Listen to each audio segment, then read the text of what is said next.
Hey guys, it's Mark here at Teslary, and Tesla closed green today, $246.99.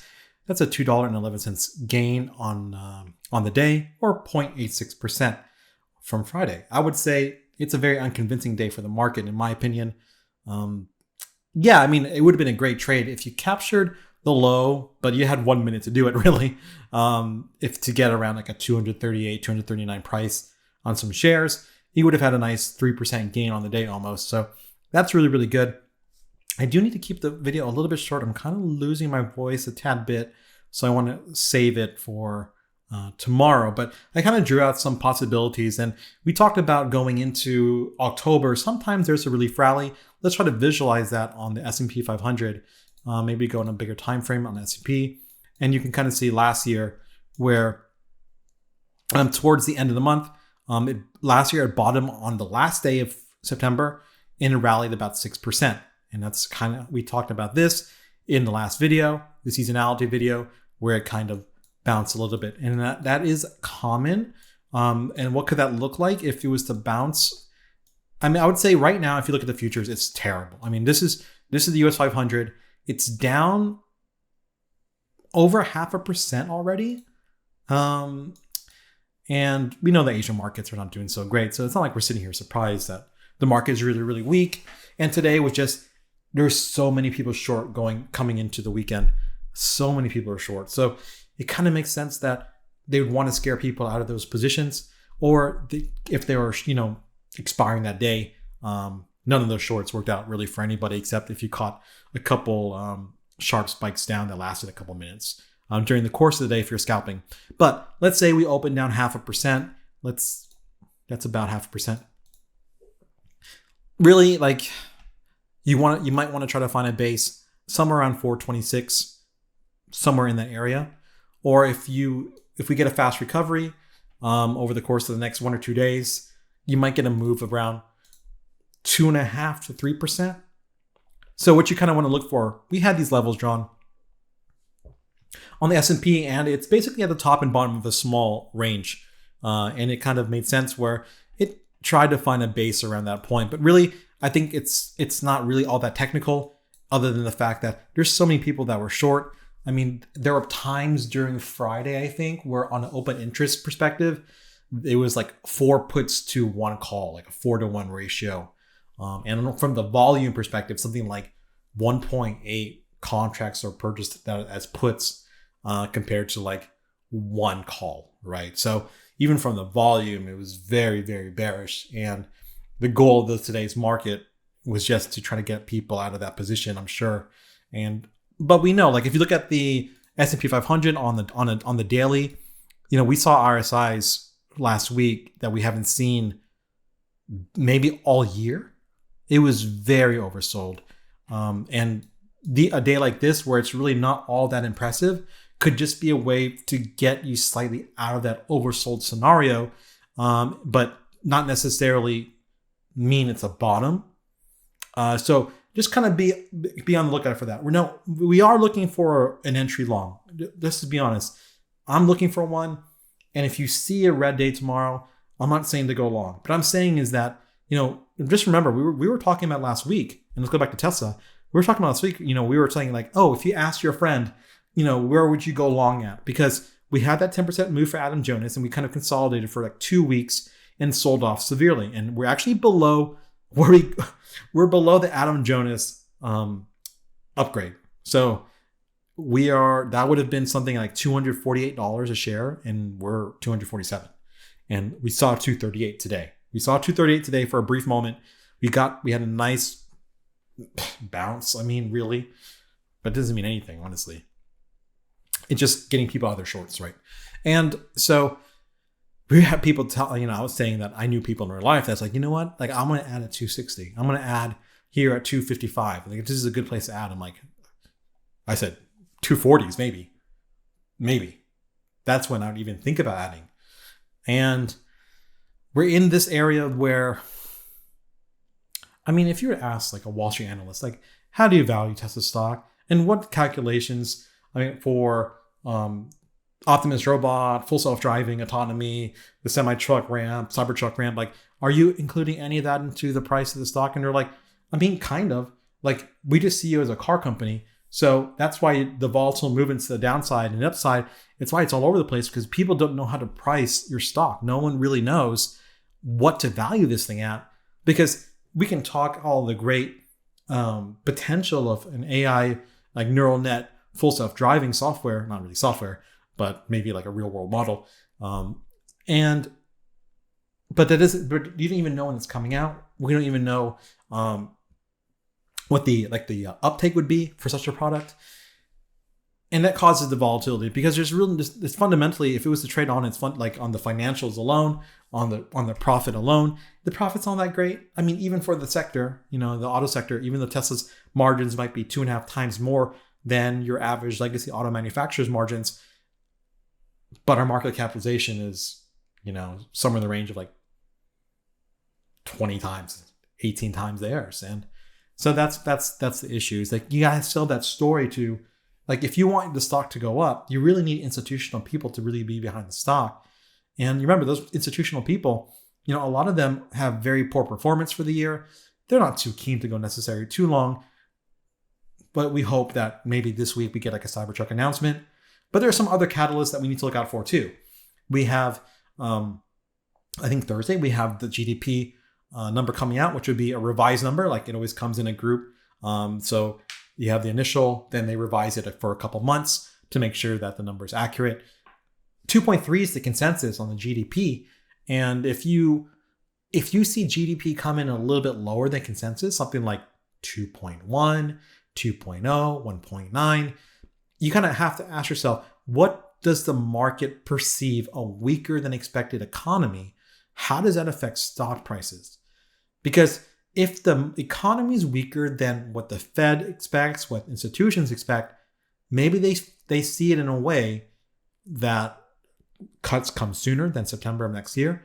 Maybe that there definitely will not be a hike for the rest of the cycle, even though a lot of people are betting that on that already. I think from the CME FedWatch tool, it's around like 80%, 70 something percent for no hike for the rest of the cycle. But inflation comes out on Friday. And if inflation comes out really bad, we know headline's going to suck. Headline inflation always sucks with energy prices and food prices so high. Like, it's just too much. But from the core perspective, if you see a core come in, flat month to month, 0.1 month to month, that's a good sign that, the very important core measurement of inflation, which is the Fed's favorite tool for tracking inflation, is coming down. And that would be a good story that will move the market up. But tomorrow we have consumer confidence at 10 a.m. Could be a catalyst. But if the futures are kind of telling the tale that we're going to open red tomorrow, and it's going to be like a considerable gap down, and we know that Tesla would trade more violently and volatilely than the index. So if the index is down 0.54% and Tesla is currently at 247 essentially, what if it was to go open 1% down? 1% down would put you at around $244 a share.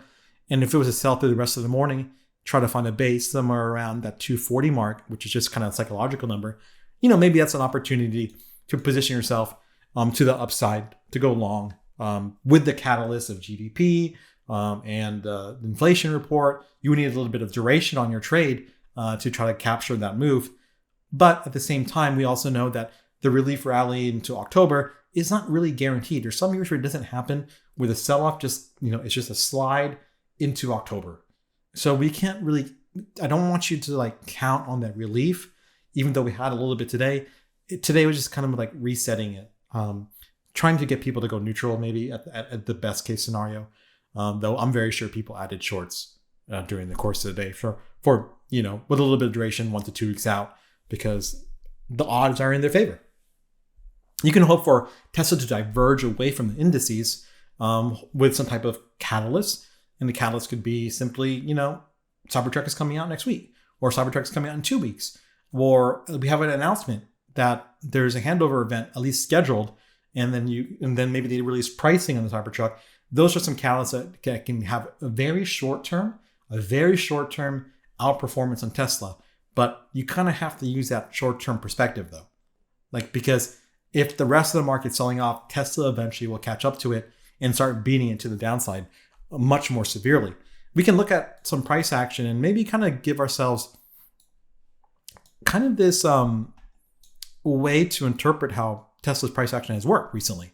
And if I was to turn off the drawings and look at Tesla and just try to, visualize what happened during the February, March, kind of April area, where we had that strong ramp up, right? And then it kind of curves and falls down and has kind of a steep sell-off, finds a base, and then goes up a little bit, but doesn't make a new high, right? Kind of just like how we had here, and then proceeds to sell off a good amount. And this was a sell-off of 27% after it fell, looks like 25%. So we've fallen from earnings to the island reversal. Sorry about that. That was 30%. Okay, that was a 30% move. And then we bounce, but we didn't make a new high. And so far we've fallen 11%. But if you can kind of just look at that and say, is this a telltale sign of, what could come? And if that's the case, it would be a low that beats the previous low to make a new low. No one wants that, obviously. But let's turn the drawings back on, and we can see how I was trying to maintain the upwards trend that we established in the beginning of the year. And any bounces off these areas, which would be above $225 a share, could be a buyable bounce if you don't see a base forming sometime tomorrow. Like if you're not getting a good base tomorrow, maybe it's really, since you're already long shares, maybe you really don't really need to play too much to the upside and maybe just prepare for some downside to your stock. Because a fall to the trend line, if we fall to the trend line within the next couple of days, just know that's like an 8 to 9% move to the downside, depending on how protracted our fall would be it 1 to 2 days or into October, 1 to 2 weeks out. Could mean that it might be around like 8% down to 228, essentially. But let's look at some really important things, like yields are just out of control. The long bond is getting to the point where it's going to find hopefully some resistance, which was established during the great financial crisis all the way to 2011. That would be a bond, the long bond at 4.8%. And 4.8% would be about 2.5%. 2.5%. On TLT, what would that be? Around $87. But just know that we're getting to the point where some of the bonds could maybe turn around. We know that the short end is kind of coming back down to earth a little bit, like the 2-year. But the 10-year is, oh my God, this 10-year is just disturbing.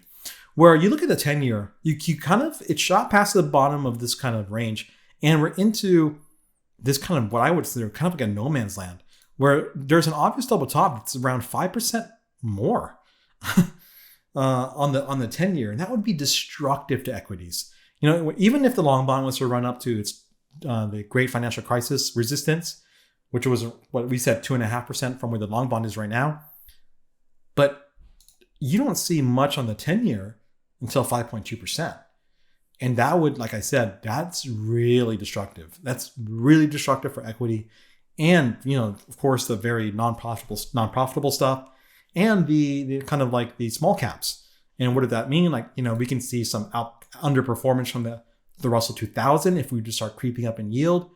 Or we can see there's some names like the Carvanas of the world where, yeah, maybe this is a double top, triple top. Maybe this is going to form an inverse head and shoulders. You can kind of look at it a couple of ways, but you have to have some downside to accomplish that. Like if you want to have some kind of horizontal, you're looking at maybe like $17 to $21 a share for some downside. If you're looking for some hedging or just a downside play, that's a 50% drop though, right? What could stop Carvana from dropping though is that the UAW strikes going on right now would mean maybe used car sales would be a little bit stronger because there's not much new car inventory. And so thusly new used cars would become more expensive. But there's other names that are very volatile, like Upstart. We're talking about a gap fill somewhere around $14 a share would be horrible for any Upstart holders. That would be like a 48% drop. But you can say, is this some type of elaborate, cone head shaped, head and shoulders play, or it's going to be just some downside. This company's not making any money. And if you're looking for some plays to the downside that would be very volatile in a way that would hedge, that would be maybe a more effective hedge if you can get like a VIX that isn't too high when you enter these puts. The downside could be, dozens of percent.